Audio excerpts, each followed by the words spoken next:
और इस क्या में बहुत सारे प्रश्न हैं। कैसे हैं, सगुण हैं कि निर्गुण हैं कि निराकार हैं कि अणु हैं कि विभू हैं, नित्य हैं अनित्य हैं, ये सब सारी परिभाषाएं समस्त शास्त्रों की इस एक प्रश्न में ही समाहित होती हैं। भगवान कौन है, एक अर्थ। दूसरा अर्थ, हम कौन हैं, अपने आप को जानना।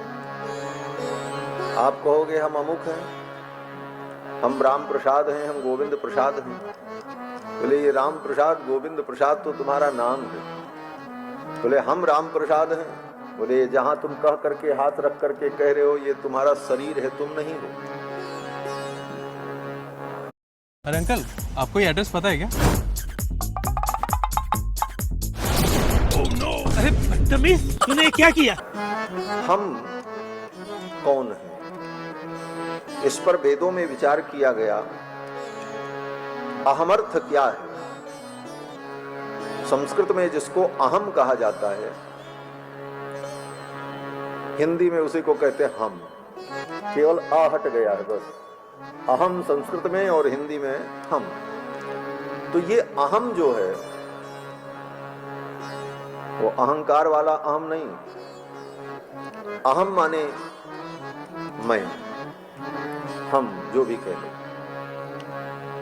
तो अहम का अर्थ क्या है, अहमर्थ क्या है, इस पर बहुत विचार किया है वेदों में।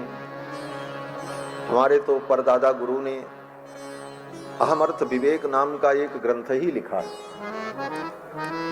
परम श्रद्धेय वैकुंठवासी स्वामी श्री त्रिदंडी स्वामी जी महाराज विश्ववंद्य जगदाचार्य, उन्होंने अहमर्थ विवेक नाम का एक ग्रंथ ही लिखा है कि अहमर्थ क्या है। तो पहला विषय भगवान क्या है, दूसरा विषय हम कौन है, तीसरा भगवान की प्राप्ति का साधन क्या है, यह जीव परमात्मा को कैसे प्राप्त करे। इसके अंतर्गत सभी साधनों का विवेचन आता है। और चौथा अर्थ, भगवान की प्राप्ति का फल क्या है, क्यों हम भगवान को प्राप्त करें, इस विषय पर विचार। और अंतिम पांचवा अर्थ, विरोधी तत्व का विचार। क्या कारण है कि आज तक हम उस ब्रह्म को प्राप्त न कर पाए, क्या विरोध था, क्या बाधाएं थीं, किन कारणों से ये जीव अनादिकाल से ब्रह्म से विमुख बना है। इन विषयों पर जो विचार है उसका नाम है विरोधी तत्व। तो ये पांच चीजें जो है, प्राप्यस्य ब्रह्मणो रूपम प्राप्तुश्च प्रत्यगात्मनः प्राप्त्युपायम फलम प्राप्तेः तथा प्राप्ति विरोधी च वदन्ति सकला वेदास्ते इतिहास पुराण का मुनयश्च महात्मानो वेद वेदांत वेदिनः। तो सभी वेद वेदांत को जानने वाले विद्वान इन पांच तत्वों पर विचार करते हैं और सभी शास्त्रों में इन्हीं पांच विषयों का चिंतन विचार होता है। जितना पूजा पाठ ध्यान उपासना वो सब साधन के अंतर्गत, क्या क्या चीज हमें त्यागना चाहिए वो विरोधी तत्व के अंतर्गत, आत्मा का स्वरूप क्या है, इस जीव की विशेषता क्या है वो आत्म स्वरूप वर्णन में, भगवान की जितनी लीलाएं हैं, भगवान के जितने अवतार हैं, भगवान के जितने स्वरूप हैं वह सब भगवत स्वरूप वर्णन में, और भगवान को प्राप्त करने का फल, दुख की निवृत्ति, मोक्ष की प्राप्ति, परमानंद की प्राप्ति, ये फल। तो इन्हीं पांच विषयों का निरूपण सकल शास्त्र के माध्यम से किया जाता है। श्रीमद् वाल्मीकि रामायण में भी इन पांचों अर्थों का तत्र तत्र स्थानों पर विवेचन विचार आचार्य चरणों ने किया है। आज तो नवम दिवस की कथा है। आज ये कथा विश्राम को प्राप्त करेगी। भगवान की कथा कभी समाप्त नहीं होती, इसका अंत नहीं होता, क्योंकि भगवान अनंत हैं, इसलिए भगवान की कथा भी अनंत है। अनंत का मतलब ही होता है जिसका अंत न हो, जिसका अंत नहीं वो अनंत। तो भगवान अनंत, भगवान की कथा भी अनंत, भगवान की लीला भी अनंत, भगवान की विभूति भी अनंत, ये भगवान की सृष्टि भी अनंत है। अनंत का सब कुछ अनंत होता है। हरि अनंत हरि कथा अनंता कहीं सुनहि बहुविधि सब संता। भगवान अनंत हैं, उनकी कथा भी अनंत है, लेकिन जितना हम भगवान के चरित्र का चिंतन कर लें, भगवान का गुणानुवाद कर लें, उससे हम धन्य हो जाते हैं, हम पवित्र हो जाते हैं। निज गिरा पावन करण कारण राम जस तुलसी कहो। अपनी वाणी को पवित्र करने के लिए, अपने को पवित्र करने के लिए हम भगवान के गुणों का चिंतन करते हैं और वर्णन करते हैं। वर्णन कर पाएंगे, इसका अंत पा जाएंगे, ये उद्देश्य ही नहीं होता। इसलिए जितना भगवान के चरित्र का हम चिंतन कर लें, वो हमारे लिए कल्याणप्रद है।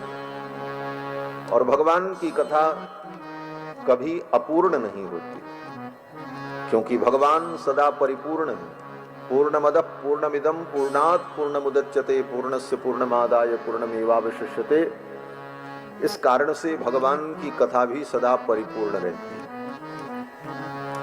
तो भगवान की कथा का कभी अंत नहीं है और ये कभी अपूर्ण नहीं होती, सदा परिपूर्ण ही रहती है। ये शीशी है, ये पेट में डालने की जरूरत है, नाभि में डालने की जरूरत है। और आप दावा करते हैं इससे कि छू मंत्र कोई भी बीमारी हो, पक्की बात है? पक्की बात है। कितने रोगी ठीक कर चुके हैं? तकरीबन 30,000 से प्लस लोग। अरे हमने खाली 10 बताए थे, 30,000 प्लस की बात हो रही है। कौन सी बीमारी थोड़ा सा बता दीजिए। शुगर, थायराइड, गठिया, बवासीर, पैरालाइज, आंखों की रोशनी, सिर के बाल झड़ते, आधा सिर दुखता है, रीढ़ की हड्डी के मनके में गैप, डिस्क की समस्या, घुटनों की समस्या, यूट्रस में पानी वाली रसौली, मांस वाली रसौली, हाथ पैर का कांपना, सो जाना, नींद का ना आना, किसी को कोई भी किसी भी किस्म की समस्या है, जैसे कि लीवर की समस्या है, पेट की समस्या है, गैस, कब्ज, तेजाब, जनन, खट्टे डकार, अतेन, हार्ट की समस्या है, गारंटेड ठीक होता है। ये हमारा ना तो दवाई खिलाना है ना ही पिलाना है। ये सिर्फ नाभि के अंदर 2 बूंद सुबह डालना है, 2 बूंद शाम को डालना है। सिर्फ इसको 8 दिनों तक हम सभी लोगों ने खूब आनंद से भगवान की कथा का चिंतन किया। आज तो कथा विश्राम पाएगी। इस कथा के लिए 2 लोगों ने बड़ा प्रयत्न किया कई वर्षों से, तब आज ये संजोग बना कि हम लोग यहाँ 9 दिन बैठकर कथा का आनंद ले रहे हैं, जिसमें श्री गिरीश अग्निहोत्री जी और दयाशंकर गुप्त जी, इन दोनों लोगों ने लगभग 2-3 वर्षों से संपर्क किया और व्यस्तता के कारण कभी कोई तिथि हमारे अनुकूल नहीं होती, कभी कोई तिथि उनके अनुकूल नहीं होती। और यह करते करते अब जाकर के ये जोग बना और वह भी आनंद पूर्वक धीरे धीरे आज पूर्णता को प्राप्त हो। सच पूछो तो हम आप केवल प्रयास कर सकते हैं, करने वाले तो भगवान भी। इसीलिए भगवान का एक नाम है कर्ता। कर्ता वस्तुतः भगवान ही। हम लोग अपने को कर्ता भले मान लें, लेकिन कर्ता तो मात्र भगवान है। भगवान का एक नाम ही है कर्ता। कहां पर?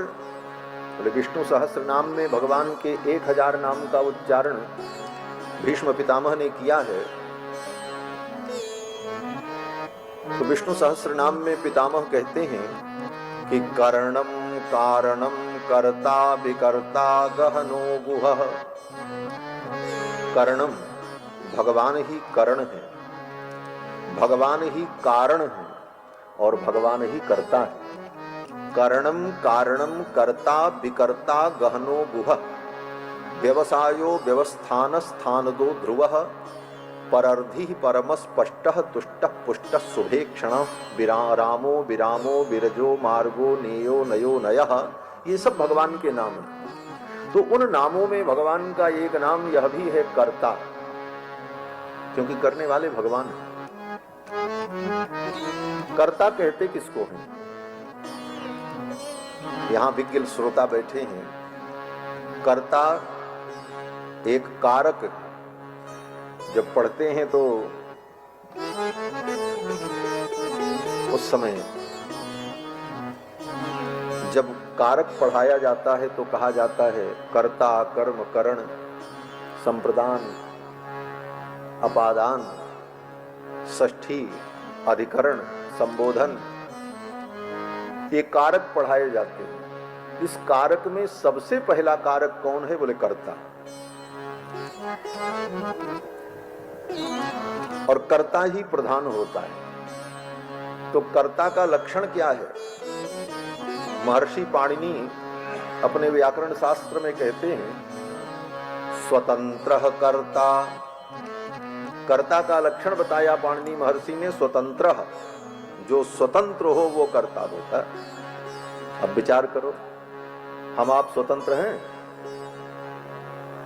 न जीने के लिए स्वतंत्र हैं, न मरने के लिए स्वतंत्र हैं, न सोने के लिए स्वतंत्र हैं, न जागने के लिए स्वतंत्र। रात में सो जाएं, सवेरे जागेंगे कि नहीं जागेंगे कोई ठिकाना ही नहीं। यह परतंत्र जीव कभी कर्ता हो नहीं सकता। कर्ता तो भगवान है। किसी भी कार्य के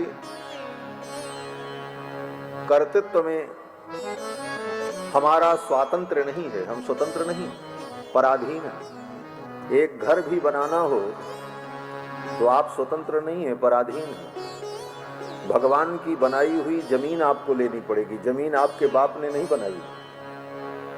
कोई अलग लोग बना लो दुनिया और उस पे घर बनाओ जाके। जमीन भगवान की, मिट्टी भगवान की, पानी भगवान का, आकाश परमात्मा का, प्रकृति के सारे संसाधन परमात्मा के। उन्हीं वस्तुओं को लेकर के हमने कुछ कर लिया तो कहते हमने किया। कर्ता तो स्वतंत्र होता है। जब कुछ भी आपको किसी से अपेक्षा न हो और स्वतंत्र रूप से आप सब कुछ कर लो, तब तो आप करता। और भगवान बोले, भगवान इतनी बड़ी सृष्टि बनाते हैं, न किसी से मिट्टी मांगते हैं, न पानी मांगते हैं, न जमीन मांगते हैं, न आकाश मांगते हैं। सब कुछ भगवान स्वयं करते हैं। गोस्वामी तुलसीदास जी कहते हैं, उपाई त्रिविध बनाई, संग सहाय न दूजा। जय सृष्टि उपाई त्रिविध बनाई, संग सहाय न दूजा। सो करहु आधारी चिंत हमारी, जानिए भगति न पूजा। सो करहु आधारी चिंत हमारी, जानिए भगति न पूजा। जय सृष्टि उपाई त्रिविध बनाई, संग सहाय न दूजा। संग सहाय न दूजा, संग सहाय न दूजा।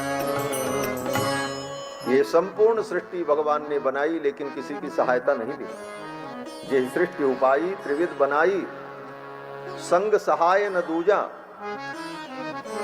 इसी को वेदांती लोग, दार्शनिक लोग अपने शब्दावली में कहते हैं कि अभिन्न निमित्तोपादान कारण परमात्मा है। निमित्त कारण भी वह है और उपादान कारण भी वही है। अभिन्न निमित्तोपादान कारणत्व जो परमात्मा में है, उसी की व्याख्या गोस्वामी जी ने की कि जय सृष्टि उपाई त्रिविध बनाई, संग सहाय न दूजा। तो भगवान ही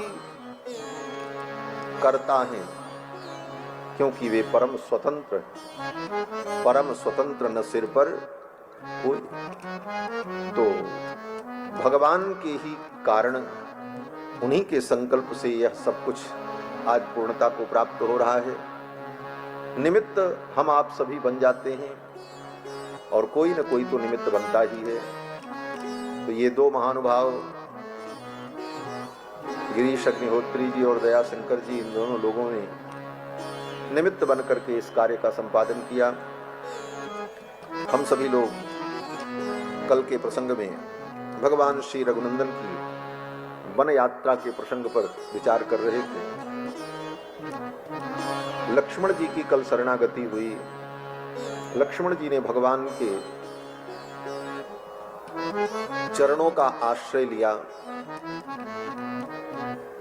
और शरणागति का जो स्वरूप है, भगवान के चरणों में आत्मसमर्पण, रक्षक के रूप में भगवान का वर्ण और ये दृढ़ विश्वास और दैन्य भाव और भगवान के अनुकूल संकल्प करना और भगवान के प्रतिकूल जो है उसका त्याग करना। आनुकूल्यस्य संकल्पः प्रातिकूल्यस्य वर्जनम रक्षिष्यतीति विश्वासो गोप्तृत्व वर्णम तथा आत्मनिक्षेप कार्पण्ये षड्विधा शरणागति। इन 6 अंगों से युक्त शरणागति परिपूर्ण शरणागति होती है। लक्ष्मण जी महाराज की शरणागति अनन्य प्रयोजन शरणागति है।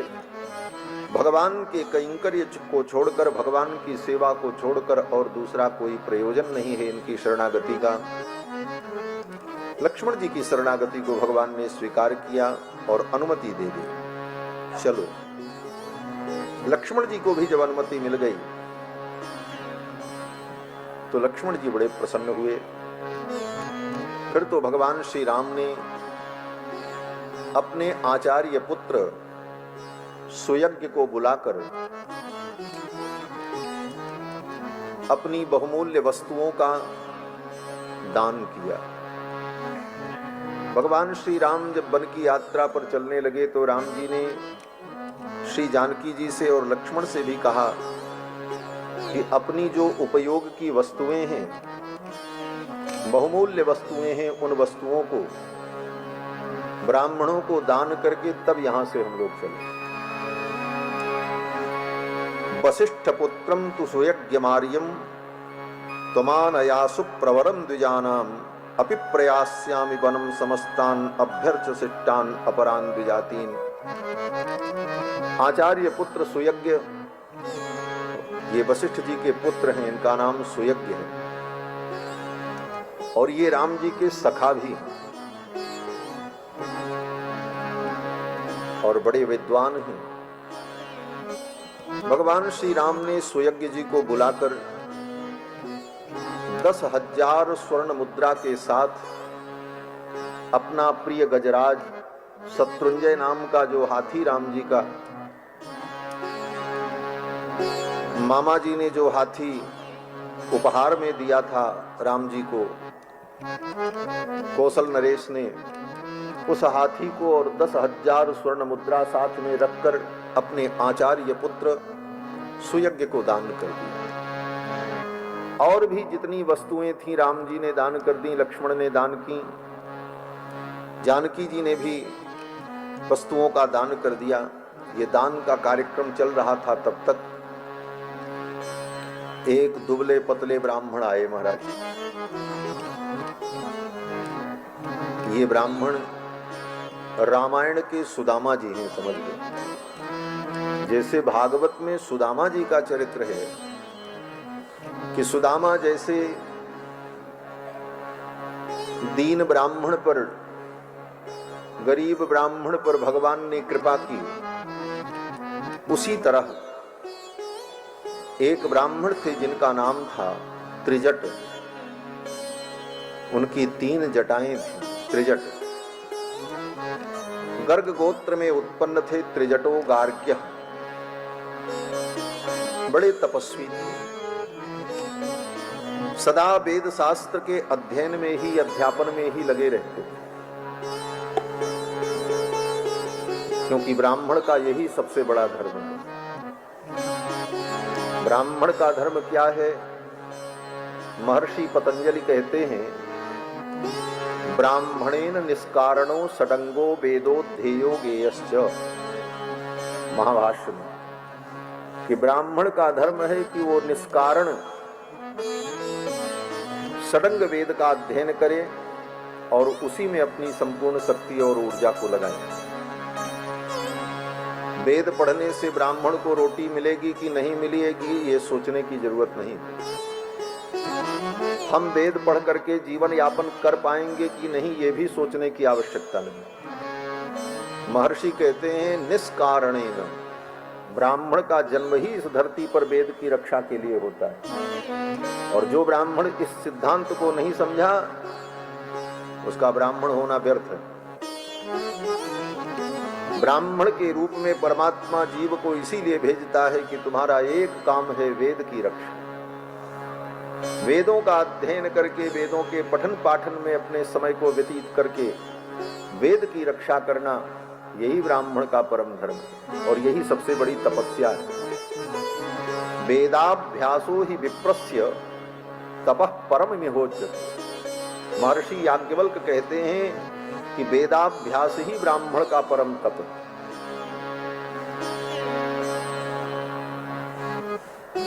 निष्कारण ब्राह्मण वेद का अध्ययन करे और वेदों की रक्षा करे। आज हमारे पूर्वजों ने भिक्षा मांग करके तपोमय जीवन जी करके उन वेदों की रक्षा की, तब आज हमको वेद प्राप्त हो रहे। जब छापे खाने नहीं थे, पुस्तकें नहीं होती थी, इतने संसाधन नहीं थे, उस काल में भी वेद के उन मंत्रों को, उन परंपराओं को रट करके, याद करके हमारे पूर्वजों ने उस धरोहर को बचाया। और आज सारे संसाधन होते हुए भी ब्राह्मण वेद शून्य होता चला जा रहा है।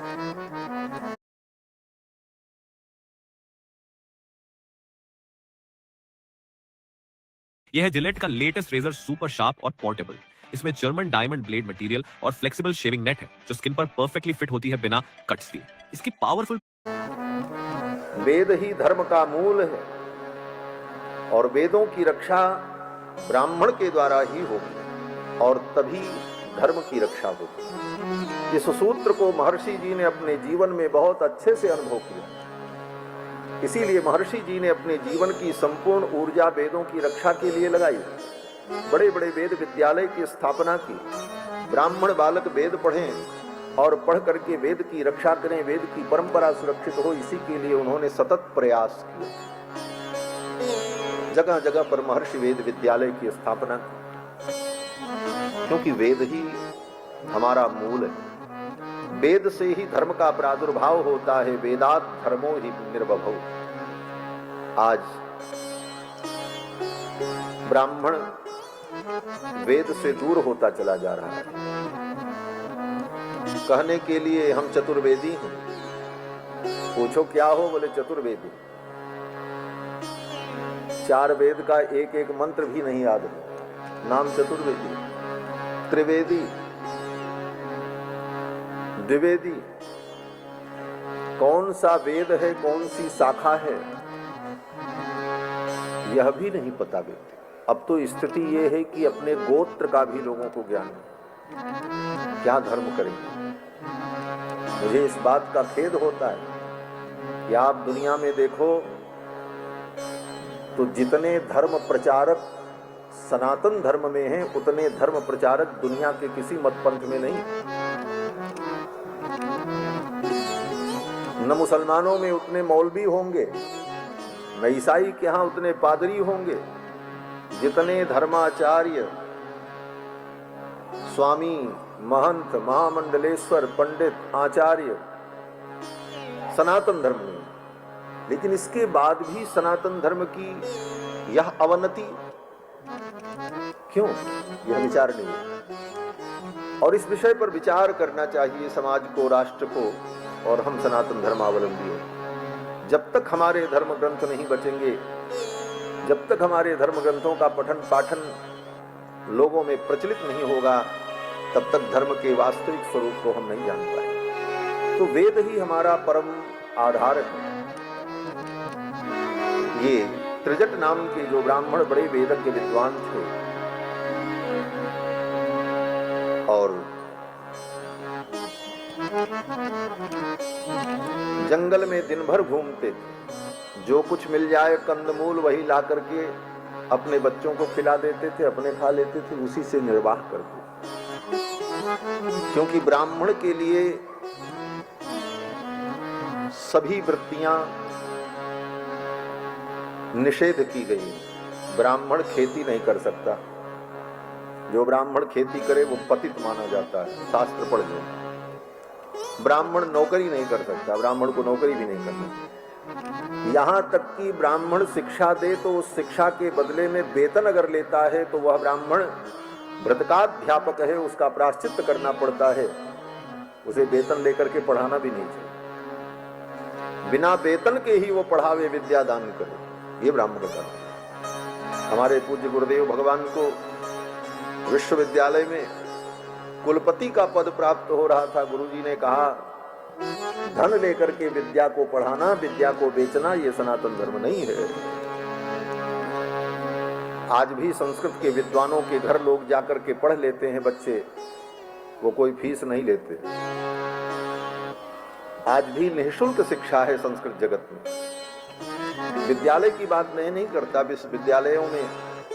विद्यालयों में तो अध्यापक को वेतन देना पड़ता है, लेकिन बड़े बड़े विद्वान गुरुजनों के घर में जाकर के जो शास्त्र का अध्ययन करते हैं विद्यार्थी लोग व्यक्तिगत रूप से, आज भी उनसे वे आचार्य लोग कुछ नहीं लेते।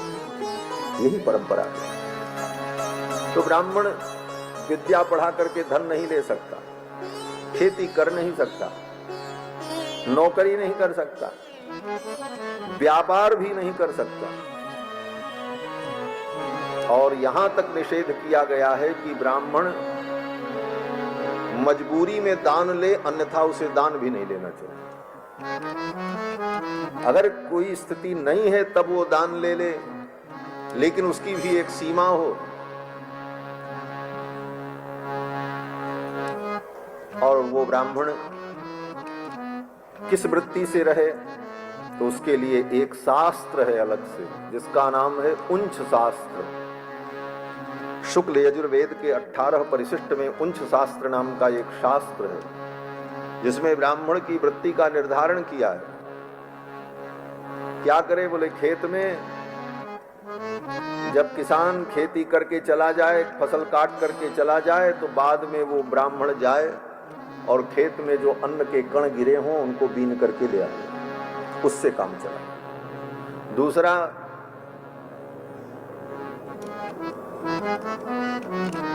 शहर में रहने वाले ब्राह्मण के लिए बोले, जब बनिया सेठ अपनी दुकान बंद करके चला जाए तो बड़े बड़े अन्न के बोरे वो बाहर रखता है दुकान खोलते समय, फिर जब दुकान बंद करता है तो सब भीतर करता है। तो उठाने धरने में जो अन्न के कण वहां गिर जाएं, उन अन्न कणों को उठा करके वो ले आवे और उससे अपना निर्वाह करे। ये कठोर वृत्ति ब्राह्मण के लिए कही गई। कारण बोले, वेदों की रक्षा वही ब्राह्मण कर सकता है जिसके जीवन में लोभ समाप्त हो जाए। और लोभ समाप्त हो, इसीलिए ये कठिन वृत्ति ब्राह्मण के लिए शास्त्र ने कही। और ब्राह्मण उस लोभ वृत्ति से विरत नहीं हो पाया, इसीलिए ब्राह्मणों का नैतिक पतन होता चला गया। ब्राह्मण अपने त्याग में रहे, यही ब्राह्मण का स्वरूप है। तो ये त्रिजट ब्राह्मण इतने विपन्न थे महाराज, किसी से कुछ मांगते भी नहीं। जंगल में जाकर के कंदमूल फल ढूंढते थे, मिल जाए तो वही लेकर के आते थे, अपने बच्चों को खिलाते थे। पूरा दिन बीत जाता था कंदमूल फल ढूंढने में। छतवृत्तिर बने नित्यम फाल कुदाल लांगली, फावड़ा लेकर कुदाल लेकर के दिन भर जंगल में ढूंढते थे, कहीं कंदमूल मिल जाए, और फिर उसी से अपने परिवार का पोषण करते। राम जी जब वन में जाने लगे तो इनकी पत्नी ने कहा, आज रघुनाथ जी वन में जा रहे हैं, इस दुख की घड़ी में कम से कम आप उनके पास जाकर के उनको आशीर्वाद तो दे दो, उनका मंगलाशासन कर दो, उनकी वन यात्रा मंगलमयी हो। उन त्रिजट ब्राह्मण ने कहा कि मैं कैसे जाऊं, पत्नी ने कहा नहीं, मैं कहती हूं जाओ। बार बार पत्नी ने जब प्रेरणा दी तो वे त्रिजट ब्राह्मण जाने को तैयार हुए और आए। तो भगवान श्री राम सब कुछ दान कर चुके थे। देखा त्रिजट ब्राह्मण को, फटी धोती, शरीर में केवल हड्डियां थीं और धमनियां दिखाई पड़ रही थी।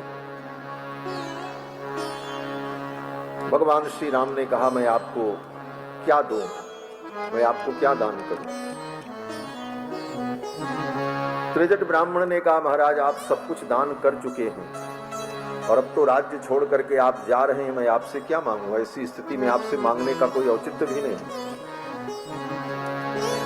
भगवान श्री राम ने कहा विप्र, मैंने अपनी वस्तुओं का दान किया है, अपने क्षत्रिय धर्म का दान नहीं किया। मैं क्षत्रिय, एक क्षत्रिय के द्वार पर कोई ब्राह्मण आए और खाली हाथ चला जाए, मैंने अपने क्षत्रियत्व का दान नहीं किया है। मैं आपकी इच्छा पूर्ण करूंगा। और राम जी ने एक डंडा लिया और डंडा लेकर के उस ब्राह्मण को दिया और कहा इस डंडे को आप पूरी शक्ति से उत्तर दिशा की ओर फेंको। ये डंडा जहां जाकर के गिरेगा वहां तक की भूमि, वहां तक की गायें सब तुम्हारी। अब वो दुबले पतले ब्राह्मण ससाटीं परितत्कट्यां संभ्रांतः परिवेष्ट्यताम्,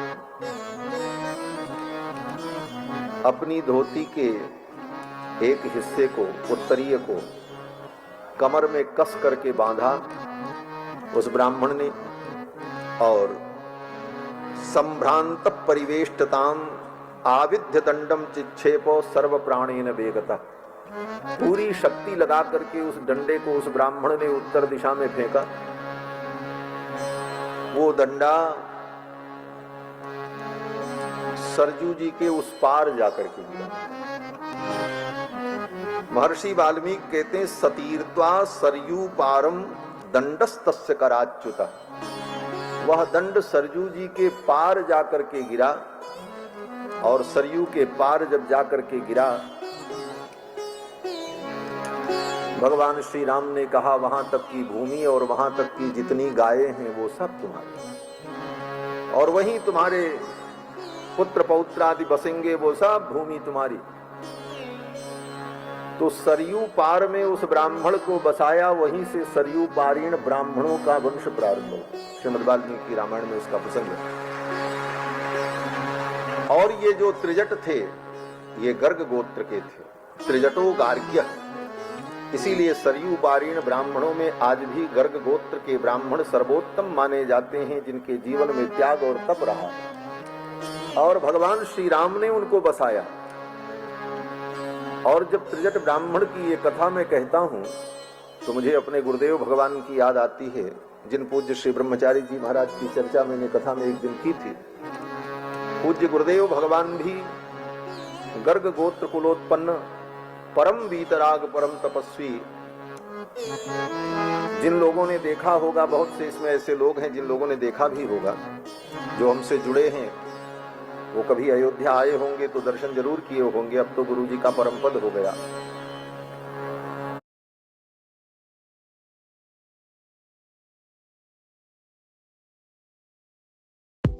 Unlock the power of ETF investing with Angel One. Open free Demat account now. 4 विषय में स्वर्ण पदक प्राप्त था गुरु जी को। व्याकरण में, मीमांसा में, गणित में और वेद में सकल शास्त्र निष्णात थे।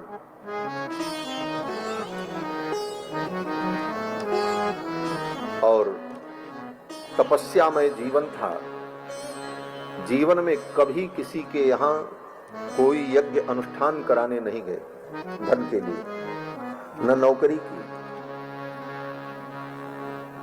पूरे जीवन 97 वर्ष की अवस्था होकर के